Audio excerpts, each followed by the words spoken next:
Good morning. My name is Vania Ceccato. I am the chairman of this seminar, and it's an honor for me to welcome all of you to this morning, to this seminar, Security Matters. Welcome speakers and discussants, researchers, practitioners, students, ladies and gentlemen.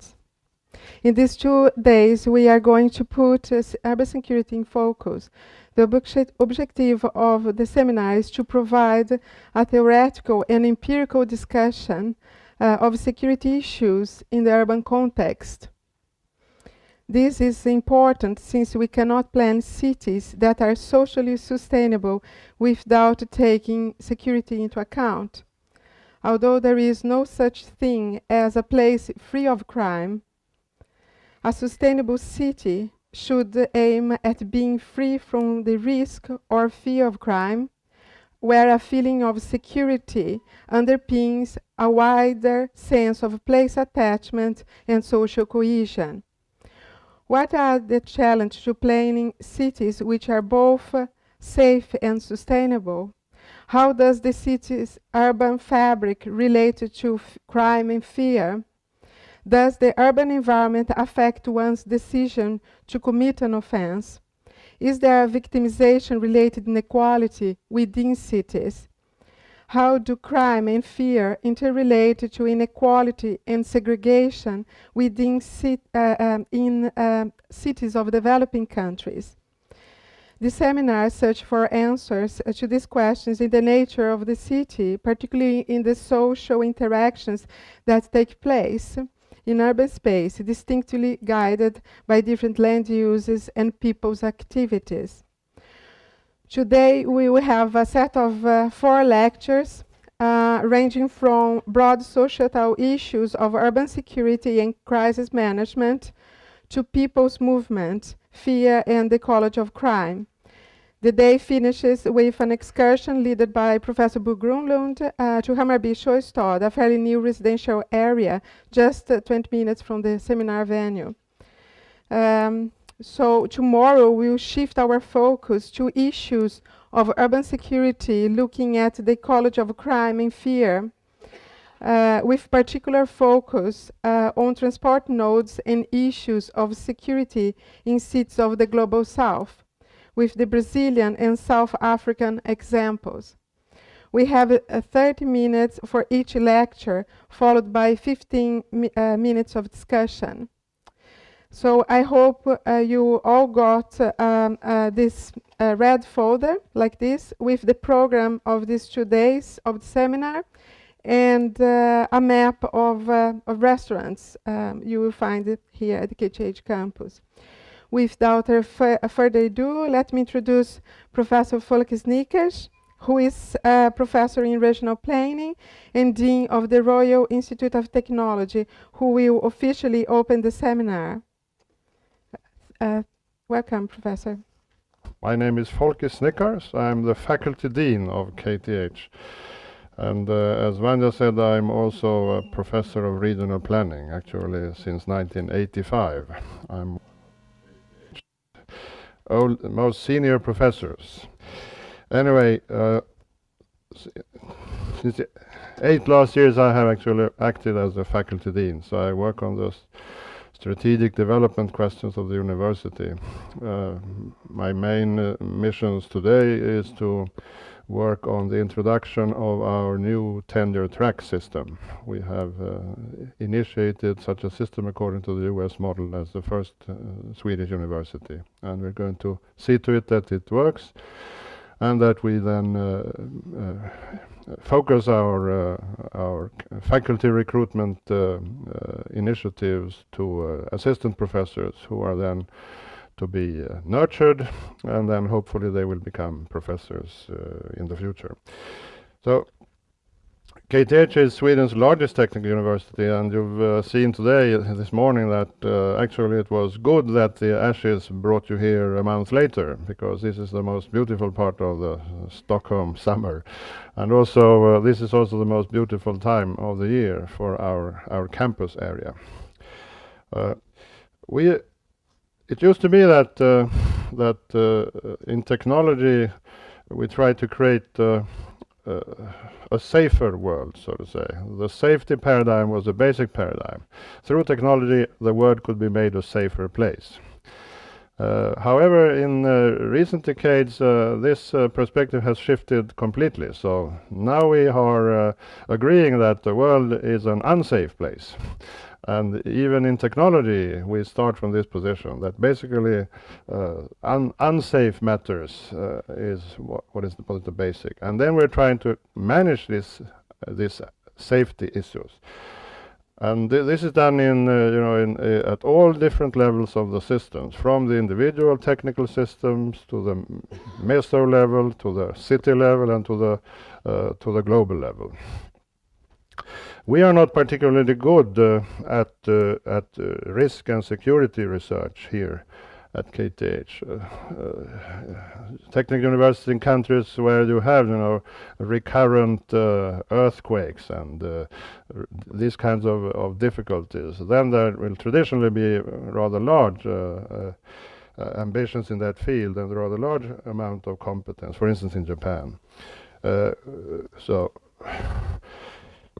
we do have a few professors who actually have their subjects risk and security, but only very few.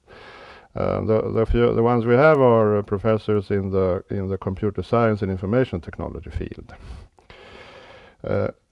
We have some education programs actually devoted to risk and risk management, and they are also in particular in the information technology field.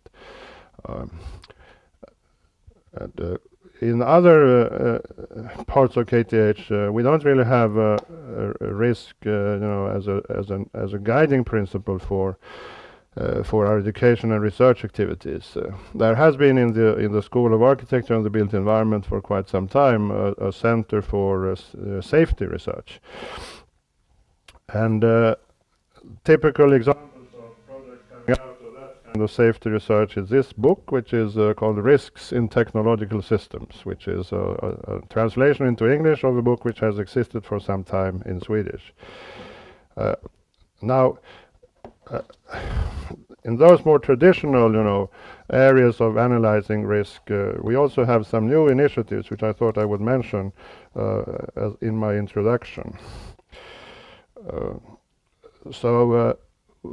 One of the things we have done here is to introduce a group at KTH in the philosophy area, and our philosophers have a particular emphasis on risk, and for instance, the precautionary principle has been analyzed in a dissertation from that group from an ethical perspective.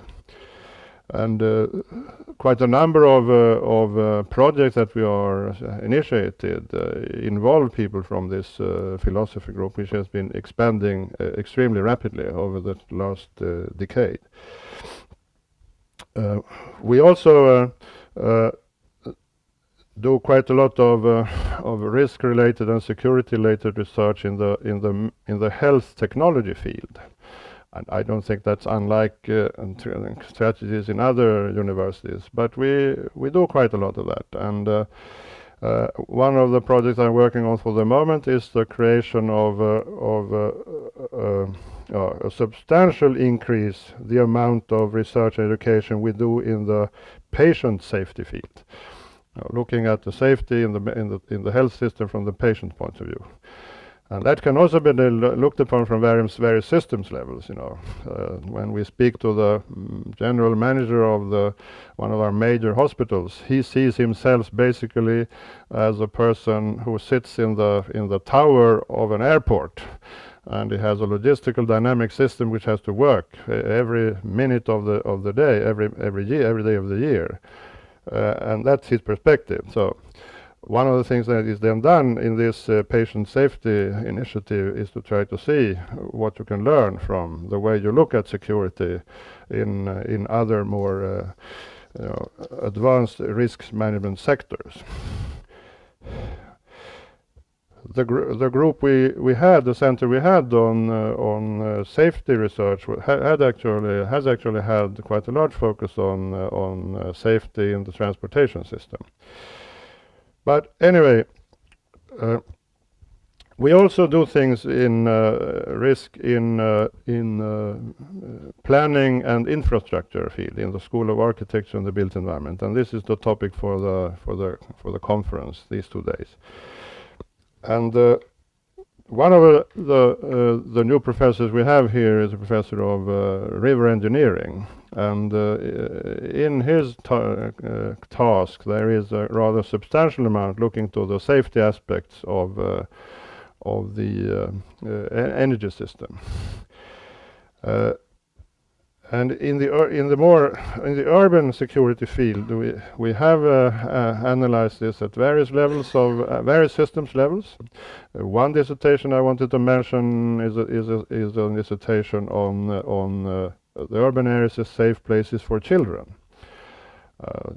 Is it so that the way we have planned our housing and residential districts are they really safe places for children? And as you know, they are not. But surprisingly enough, they were most of them designed to be places where children would be very central. But this is one of the areas we have been working on. And then the other area where we are seeing and looking forward to a new academic position being created, which has safety in its name, is the work oriented around Vania Ceccato's work on urban security. And that's what we're going to hear more about today. Welcome to KTH. Just to motivate the issues discussed in the seminar, and I promise not to be take too long. Cities are places of social interaction. Some social interactions, such as being a victim of crime, are unpleasant experiences. Crime occurs in all places, but we know that the probability of being a victim of crime is substantially higher in urban areas. Official crime sources claim that approximately 60% of city dwellers in Europe and North America and 7% in Latin America and Africa have been victimized by crime over the past 5 years. Globally, 1 in 5 people is likely to be a victim of a serious crime, such as robbery, sexual crime, or assault. We live in a world in which security and threat concerns have become an integral part of our daily thoughts, putting in check one of the basic elements of the city's virtues, their livability. In other words, their capability to fit or be suitable to live in. Fences, padlocks, dogs, guards, security electronic devices, hermetic shopping malls, or gated communities are just part of the commodified security urban landscape. A parallel but overlapping development in is the implementation of a range of initiatives that make citizens responsible for the security of their own environment.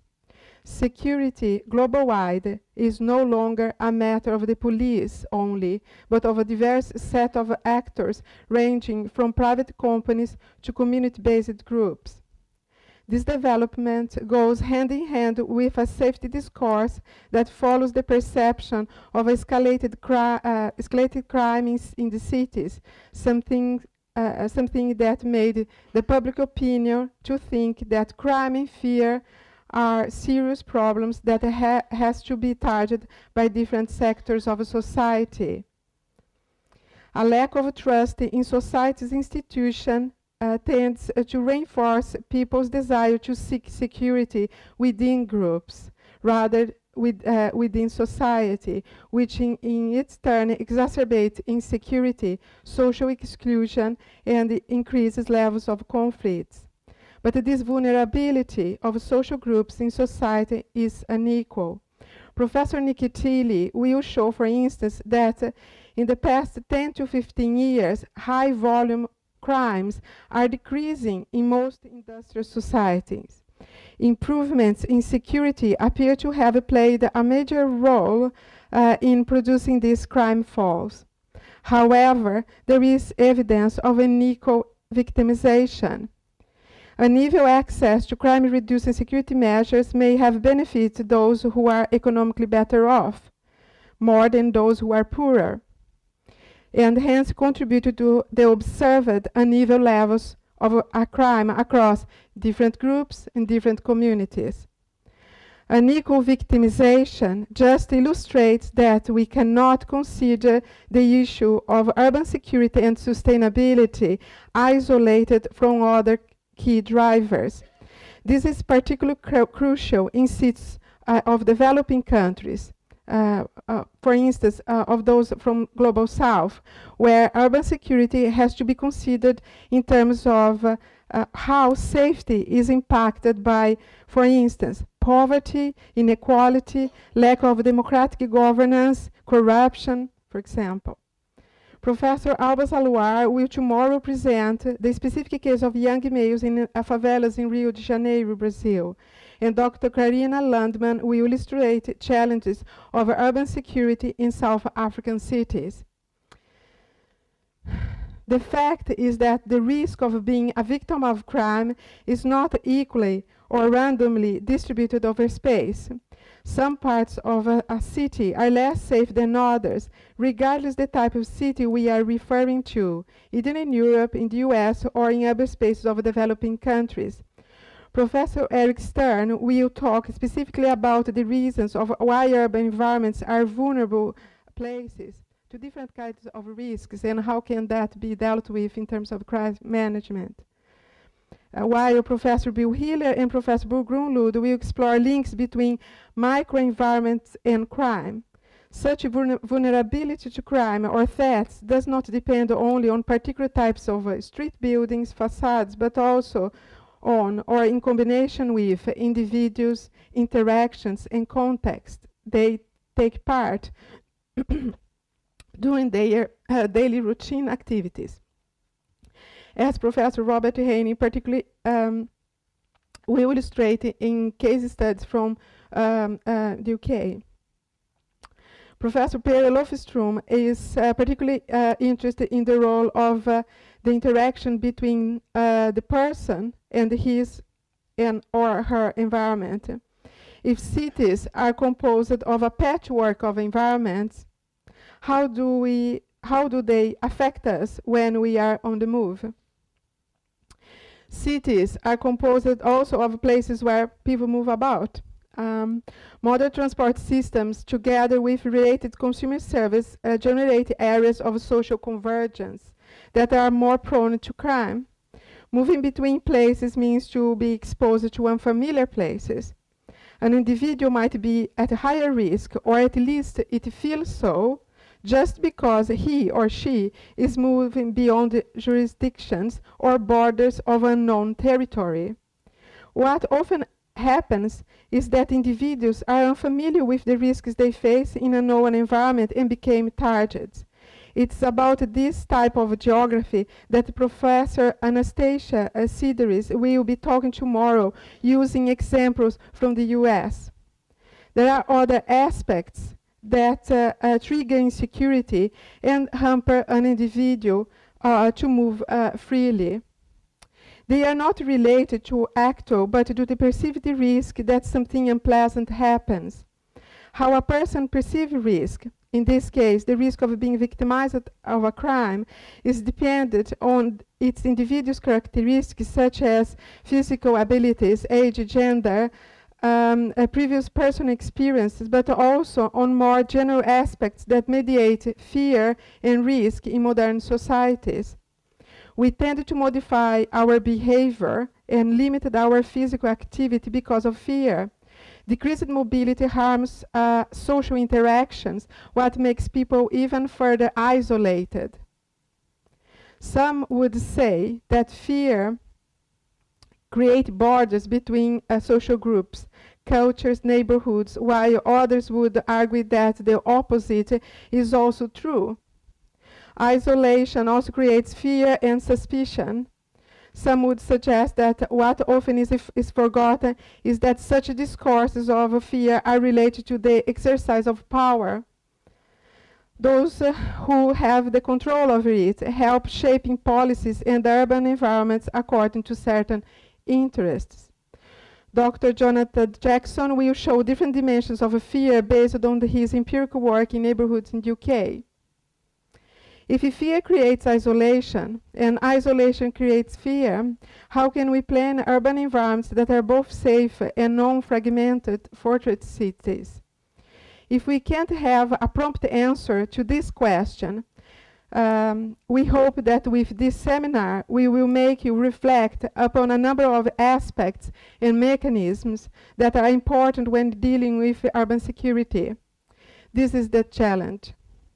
The lectures you are about to listen today and tomorrow will place security on the urban scale by showing links between urban structure and crime and fear, also by touching the broader concept of urban security in relation to several research areas and therefore encouraging interdisciplinary thinking that goes beyond the discipline boundaries. We have anthropologists, geographers, architects,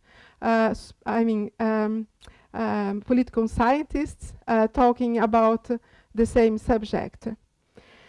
The lectures you are about to listen will place security on the urban scale by including concrete example of issues and challenges found in European and North American cities, and without being too extensive, also in cities of the Global South.